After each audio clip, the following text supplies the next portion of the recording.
예, 감사합니다. 제가 어제 대구에서 올라와서 자고 오늘 아침 여기 나오게 됐습니다. 여기 은사님, 김명혁 교수님도 계시고 어르신들 많이 계시는데 제가 발표하는 것이 너무 불편해서 계속 거절했었는데 그래도 한번 와달라고 이 목사님께서 말씀하셔서 제가 순종한 마음으로 올라왔습니다. 저는 총신에서 14년 동안 교수 생활을 했습니다. 교수 생활을 하면서 계속해서 성경을 가르칠 때 성경은 생명의 말씀, 생활의 말씀이라는 것을 가르쳤습니다.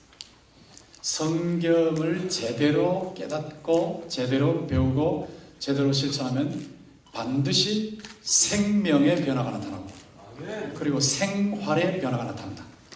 이것이 저의 지론이었어요. 근데 학생들이 계속해서 하는 말이 신학과 목회는 괴리가 있습니다. 신학교에서 가르치는 데서 안 된다는 거예요. 계속 그러는 거예요. 그런 사이에 제가 한 30권 정도의 미래학 책을 읽었습니다. 그 미래학 책을 읽고 나서 내린 결론은 21세기는 실천적 지식인의 시대다라는 것이었어요. 그러니까 제가 말로 해서는 학생들이 변하는 데 한계가 있겠구나. 실제로 실천을 해야 되겠구나. 이렇게 생각을 하고 5년 동안 기도를 했습니다. 5년 기도하는 동안 하나님께서 저항할 수 없는 그런 부르심을 주셔서 대구 동신교회까지 내려가서 지금 20년 가까이 목회를 했습니다. 20년 가까이 목회를 하면서 성경은 생명의 말씀이고 생활의 말씀이다. 성경대로 깨닫고 가르치고 실천하면 반드시 생명의 변화가 있고 생활의 변화가 있다 하는 것을 체험하고 있습니다.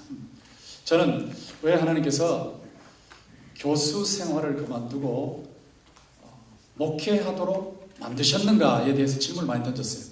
그 던지는 동안에 오늘 이 답을 얻은 겁니다. 그런데 제가 15페이지 정도의 글을 썼기 때문에 제가 남은 시간이 얼마 안 돼서 이거를 도대체 이게 쭉 나가면서 도대체 설명할 수 없을 것 같아요.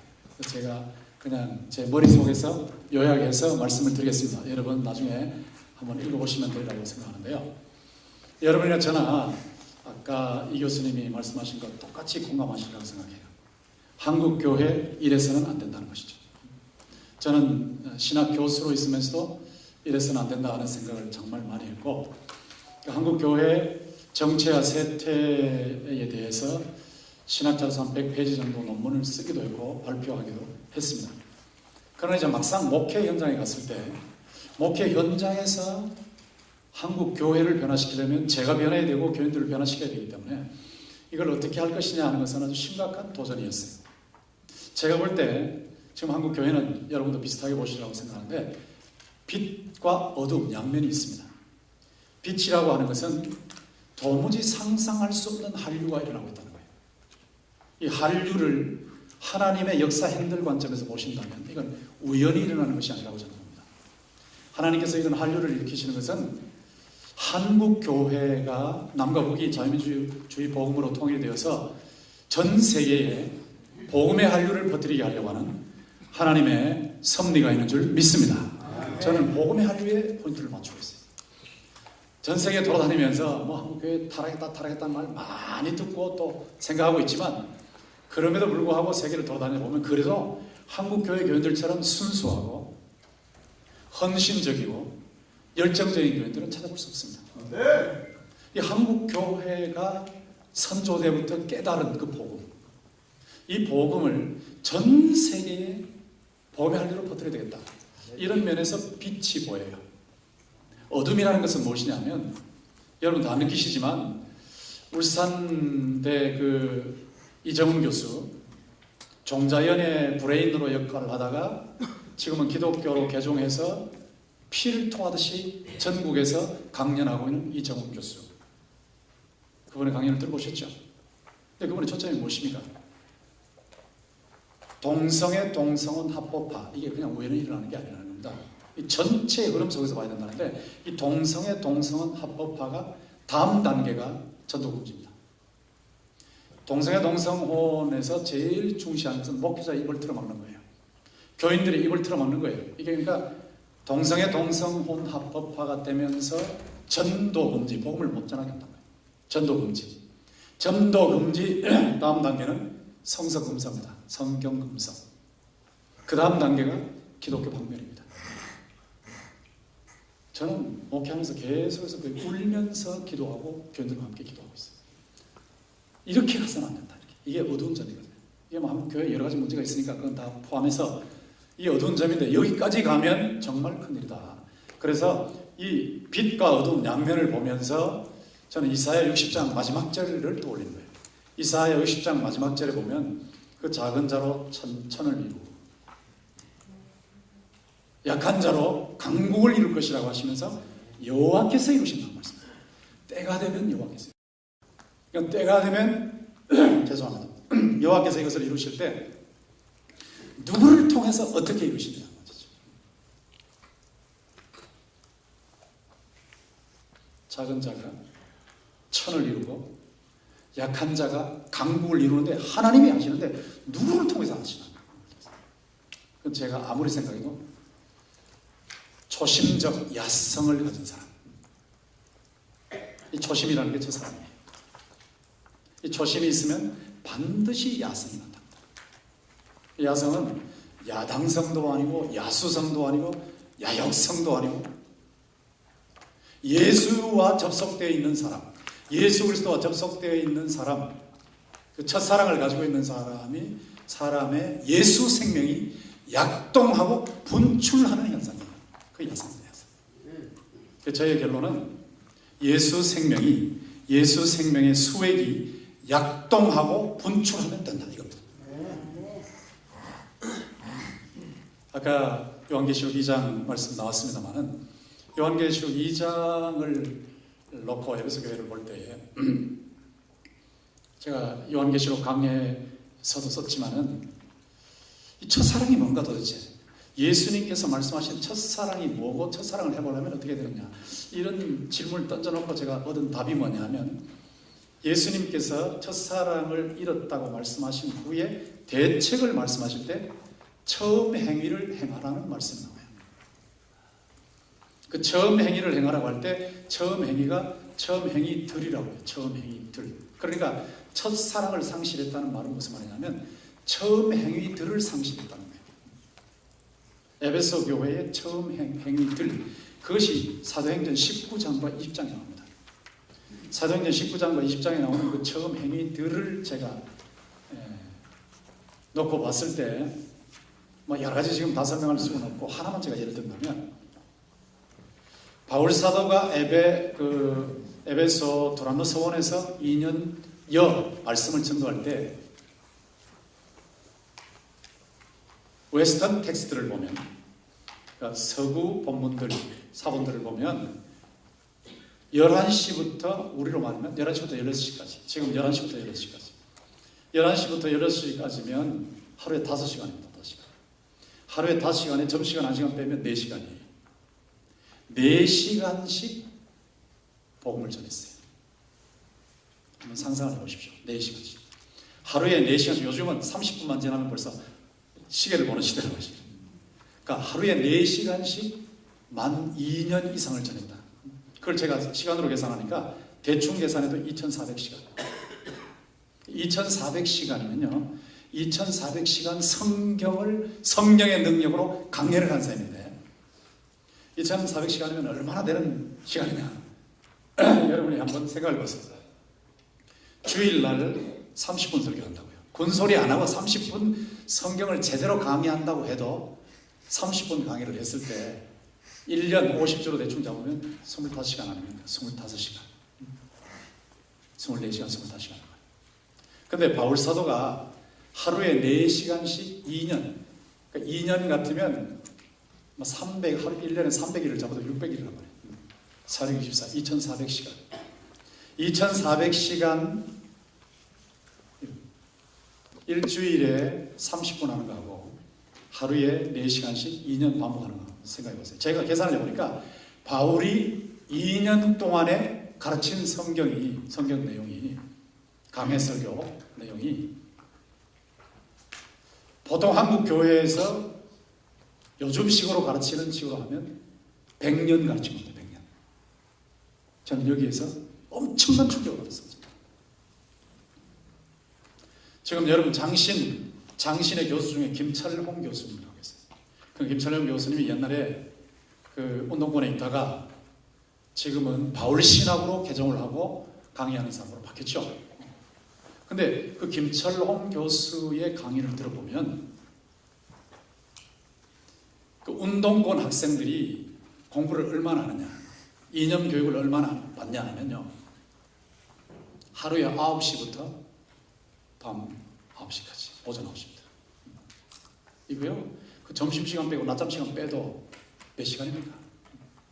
하루에 10여 시간씩 한다고 하시죠. 10시간. 10시간씩 해서 이거 몇 년 해버리면 사람이 확 뒤집어지는 거예요.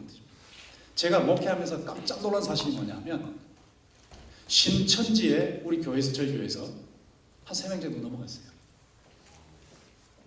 그런데 어떤 청년도 넘어갔어요. 근데 청년이 넘어갔는데 이 신천지에 넘어가면 다시 돌아오게 만들기 위해서 이단 상담을 해야 됩니다. 이단 상담을 하려면 반드시 부모가 자녀를 데리고 가야 돼요. 그래서 같이 머물러 있어야 돼요. 도망가 버리면 안 되니까 머물러 있어야 되는데, 신천지로 넘어간 청년이 말이에요, 자기 어머니 아버지를 뚫고 패는 거예요. 이단 상담 받으러 와서 뚫고 패고 도망가 버렸어요. 저는 그것을 보고 충격을 엄청 받았어요. 도대체 신천지에서 가르치는 내용을 제가 다 가지고 있습니다. 9개월치 강의 좀 가지고 오라고 해서 보니까 뭐 성경 몇 구절이 아니더라고. 성경 몇 구절이 아니고 한 4,000여 구절을 사용하는데, 그 많은 구절을 사용해서 자기들이 원하는 대로 끌고 가는 거예요. 처음에는 깨달음이 중요하다 그러고 깨달음, 그 다음에 비유로 들어가고, 그 다음에는 계시로 들어가고, 그래야 이만희가 재림주라고 갈 수밖에 없으니까, 그리고 이제 이만희 재림주로 들어가는 건데, 이걸 9개월을 한다고요. 9개월을 딱 해서 사람을 뒤집어 놓는 거예요. 그런데 이 철저하게 자기 사상 교육시키는, 이념 교육시키는, 이게 이 이념 서클과 이단에서 나타나고 있는데, 에베소 교회는 어떻게 했느냐? 하루에 4시간씩 엄청난 교육을 시켰다. 근데 지금 우리는 어떠냐? 그리고 에베소 교회가 AD 40 몇 년대에서 그 사도행전 19장 20장이 나오는데, 95년도, 그러니까 40년쯤 흐르고 났을 때 처음 행위를 벌인 거예요. 분명히 에베소 교회는 정통 행위도 있었고 정통 교리가 있었어요. 이단을 퇴치하는 운동을 했고 열심히 수고하고 열심히 노력을 했어요. 그런데 처음 행위를 상실했다고. 처음. 이것이 초점이었습니다. 저는 그래서 예수님께서 첫사랑을 잃었다라고 하면서 처음 행위와 연결시키셨다는 것을 딱 잡아내면서 예수님께서 말씀하신 3가지를 찾아냈어요. 거기 보면 기억하라, 회개하라, 다시 행하라. 이걸 3R이라고 해요. 3R. 3R인데 영어로 remember, 기억해라. remember, 기억해라. 어디서 떨어졌는지를 기억해라. 두 번째는 repent, 회개해라. R이죠. 세 번째는 redo예요. redo, 다시 해라. 근데 거기 기억하라는 것이 현재형입니다. 계속해서 기억해야 돼요. 그러니까 한국 교회가 처음에 어떻게 처음 행위를 가졌는지를 기억해내라는 거죠. 여러분 한국 교회 부흥 역사를 한번 읽어보시면요, 부흥 역사를 할 때 30분 정도 찬양을 하고, 그 다음에 3시간 정도 강해, 3시간 정도 강해 설교하고, 그 다음에 오후에 가서 전도하고, 저녁 또 집회하고 하는데요, 하루 종일 했어요. 정말로 말씀과 기도와 이 전도의 행위에 있어서 불이 붙어 있었어요. 이런 불이 붙어 있던 것을 지금 우리가 볼 때는 상실했다는 거예요. 저는 제 자신을 놓고 봤을 때, 제가 처음 행위가 뭔가를 놓고 봤을 때, 제가 청신학생으로 있을 때, 또 그 전에 대학생으로 있을 때 기도원에 가서 기도했습니다. 밤에 도봉산 제1기도원에 가서 박쥐 물 속에 들어가서 찍찍거리는 박쥐 소리가 꼭 귀신 소리 같이 들리는데, 거기에서 가시미로를 입을 덮으시고 기도를 했어요. 바위 위에서 기도하고 굴 속에 들어가서 기도하고, 그런 처음 행위를 제가 생각해요. 제가 교인들과 함께 기도하면서, 주여, 제가 처음 행위를 회복하게 해주셨어요. 그때 그 생각을 하면 정신이 확 드는 거예요. 저희 외할아버지께서 시골 부천교회에서 그 한 4km 떨어진 안개교회에 새벽종 소리를 들으시고 부천교회 종을 땡기시는데, 그때만 해도 시계가 없으셔가지고 이 시계 소리를 듣기 위해 그 시계가 없는 상태에서 새벽종을 치셔야 되니까 부천교회에 계시면서 언덕바지에 올라가서 웅덩이 속에 들어가셔서 까닭대기 덮고 쓰고 계시다가 그 안개교회 종소리가 나면 부천교회 쫓아내려서 종을 잡으셨어요. 그게 저희 선조의 처음 행위였습니다. 그리고 일제시대 때 그 종이 봉출당할까봐 그거를 모래사장에다 숨겨놨어요. 마을 사람이 밀고 해가지고 그걸 또 다시 밭에다가 숨겨놨어요. 제가 부천교회 갔을 때 그 장로님들이 여기입니다. 외할아버지께서 종을 숨겨놓으셨던 곳이 여기에요 하는데, 그 한마디가 말이에요. 저에게는 100편의 설교보다 더 중요한 것이었어요. 처음 행위, 선조의 처음 행위, 저의 처음 행위, 한국교회의 처음 행위, 이걸 기억하라는 거예요. 그 다음에 여기서 떨어졌기 때문에 철저하게 해결해라. 그런 세 번째는 리두, 다시 행하라는 거예요. 다시. 제가 목회를 하면서, 동교회에서 목회를 하면서 이 처음 사랑을 회복하는 쪽에 포인트를 맞추고 있어요. 저는 이 처음 사랑을 회복한다는 것을 예수님께서 말씀하신 처음 사랑을 회복하는 건데, 예수께서 말씀하신 처음 사랑은 예수님과 접속되어 있는 상태를 말합니다. 접속되어 있는 상태, 하나가 되어 있는 상태예요. 하나가 되어 있는. 이게 요한복음 15장입니다. 제가 요한복음 15장 7절을 목회의 거의 핵심 구절로 삼고 있는데, 너희가 내 안에 거하고 내 말이 너희 안에 거하면 무엇이든지 원하는 대로 구하라, 그리하면 이루리라 하는 거예요. 너희가 내 안에 거주하고, 그러니까 주님과 접속되어 있는 거죠. 제가 지금 이 강의하고 있는 동안에도 주님과 접속되어 있는 거죠. 너희가 내 안에 거주하고 내 말이 너희 안에 거주하면. 설교 준비하는데 토요일날, 금요일날, 토요일날 준비하면 생쌀밥을 먹어요. 생쌀밥을 먹으면 교인들이 전부 설사 다 해버립니다. 목회 거의 실패합니다. 일주일 내내 준비하는 거예요. 그러니까 말씀이 거주하는 겁니다. 거주. 내 말이 너희 안에 거주하면, 말씀이 살아있단 말이에요. 너희가 내 안에 거주하고 내 말이 너희 안에 거주하면 무엇인지 원하는 데 구하라, 그리하면 이루리라. 그러니까 주님과 교제하는데 말씀이 늘 거주하는 거예요. 말씀이. 주의 말씀이 늘 거주하고 있으니까 이 말씀을 중심으로 주님과 같이 살고 있기 때문에 주님의 생명의 수액이 넘어오는 거예요. 다른 방법이 없는 것 같아요. 제가 볼 때는. 요한복음 15장이 뭡니까? 14장부터 16장까지가 성령론이에요. 예수님의 성령론, 14장에서부터 16장까지 성령론의 중심의 15장이 있습니다. 그 15장의 말씀은 포도나무와 가지 비유 아닙니까? 주님이 포도나무요, 우리는 가지예요. 우리가 주님에게 붙어 있는 거예요. 여기 접속입니다. 접속. 주님에게 붙어 있는데 매 순간 말씀이 내한테 거주하는 쪽으로 붙어 있어요. 요 붙어 있는 상태가 되면 요게 바로 첫사랑이에요. 첫사랑. 요게 바로 초심입니다. 초심. 주님과 붙어 있으면 늘 같이 거주하면 다른 방법이 없어요. 아까 십자가 신학 말씀하셨는데, 십자가 신학이 주님이 하신 길 아닙니까? 주님의 마음, 주님의 삶, 주님의 죽음, 주님의 부활이에요. 주님과 접속되어 있으면 돼요. 주님과 접속되어 있으면 된다. 이 주님과 접속되는 것이 바로 요한복음 15장입니다. 주님과 접속되어 있으면 주님의 생명의 수액이 들어오는 거예요. 수액. 생명 수액이 넘어와요. 생명 수액. 이론으로 되는 거 아닙니다. 생명 수액이 나에게 넘어와요. 나에게 넘어오면 이 수액이, 예수님의 생명 수액이 가만히 있잖아요. 이게 약동하는 거예요. 약동. 약동하면서 분출하는 거예요. 그래서 제가 오늘 초심에 약동과 분출을 하겠습니다. 초심이 약동한다고요. 주님과의 관계 속에서 생명이 약동하면서 흘러나가는 거예요. 흘러나가는. 이게 목회입니다. 이게 사회 변화입니다. 사회 변화. 이게 민족의 변화입니다. 민족의 변화. 우리 선조들이, 신앙의 선조들이 이 작업을 했던 거예요. 주님의 생명의 수액이 약동하고 흘러가는 것. 요게 첫사랑 회복 비결이에요. 제가 이것을 발견하고 나서 이제 목회를 하는데, 여러분이 다른 건 다 그만두시더라도 요 도표만 한번 보시면 좋겠어요. 47페이지, 48페이지만 딱 보시면 돼요. 47페이지와 48페이지를 보시면 왼쪽과 오른쪽에 도표가 딱 두 개 있죠. 여기 제 목회 핵심입니다. 제가 하는 것이 생명사역인데요. 예수의 생명 수액이 약동하고 분출하는 사역. 그러니까 놀라운 사실은 20년 가까이 목회하는 동안에 제가 제일 많이 변했어요. 정말 감격입니다. 저희 아내가 변했습니다. 저희 딸들이 변했습니다. 장로님들이 변했습니다. 장로님들이 리트리트 가시면서 한 분 한 분 마이크 잡고 제가 이렇게 변했습니다. 제가 이렇게 변했습니다. 다 가는 거죠. 교육자들이 변하고 교인들이 변하고. 제가 갈 때 갈 때 한 700명, 800명, 지금 8,000명 넘어가고 있습니다. 근데 이런 내면 변화와 외면 변화, 그러니까 예수의 생명이 약동하면서 분출, 바깥으로 나가는 게 열매거든요. 이게 교회를 변화시키고 사회를 변화시키는데 이게 생명사역이에요. 생명사역. 이 생명사역 도표가 여기 나와 있는데 누가 무엇을 언제 어디로 왜 어떻게 그렇게 제가 정리했죠.